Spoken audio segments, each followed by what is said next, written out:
So I am Emily Ryan. I'm an associate professor in mechanical engineering and also an associate director at the Institute for Global Sustainability. So I thought I'd talk about my research in batteries. So I do computational modeling of battery systems. And just to give you guys a little bit of why, there's a growing demand for lithium ion batteries. There's a growing demand for electric vehicles. There's a growing demand for grid storage. All of these things together really push the need for higher energy density batteries.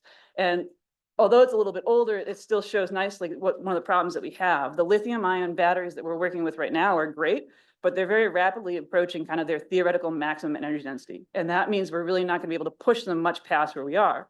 But if we think about all that expansion and the need for energy storage, that really points to next generation batteries. And what this plot here shows you is that there are other chemistries that have order of magnitude greater energy density. The problem is they're really not commercially viable right now. They have stability issues. They have other issues that we have to overcome. And that's really where my research is looking at, is trying to understand some of these next generation batteries so that we can get them to a point where they could be put out in the commercial market. So what are some of the challenges with high energy density batteries? Lots of things, not the least of which is interface stability.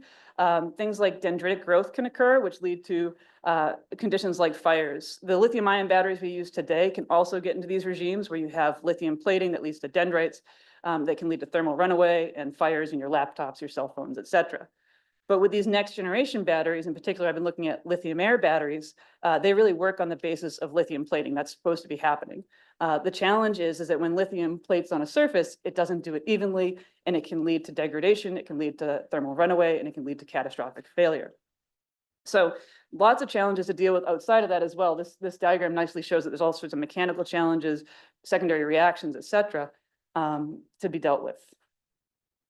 So what I use is computational tools to look at this. When you talk about a battery, it's made up of many different layers of materials, and most of the kind of interesting phenomena happens kind of embedded within that battery. That means it's rather challenging to see what's going on while the battery is operating using experiments. You can't usually look into them. So we use computer models to try and look at things like the interfaces in batteries to understand stability and issues like this dendrite growth that I just mentioned to you. And so in particular, we use what's known as a Lagrangian particle-based method. So if we have any modelers out there, traditional computational fluid dynamics uses a mesh. They can have challenges modeling interfaces, especially if your interface is moving. And so we use kind of an alternative method. But what we're doing with this is really using it to study things like the growth rate and the structure that you can get of these dendrites to try and understand what physically drives that so that we can engineer better interfaces.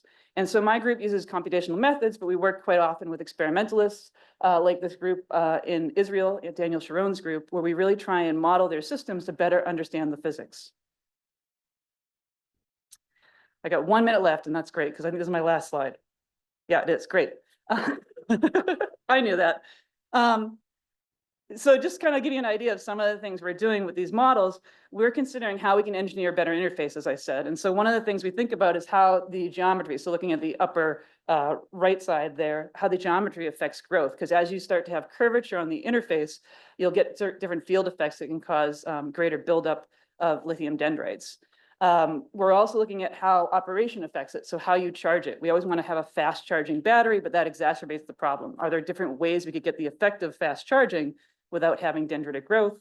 And then we work with a lot of experimental groups to try and understand how you can put in different membranes or separators to try and affect it, and how things like SEI, which is a really big problem in batteries, it's secondary solid electrolyte interface layer forms, and how that can affect it. So we kind of work all over the place, but the real goal is for me to stop talking, is to understand the interfaces to get better engineered interfaces. All right.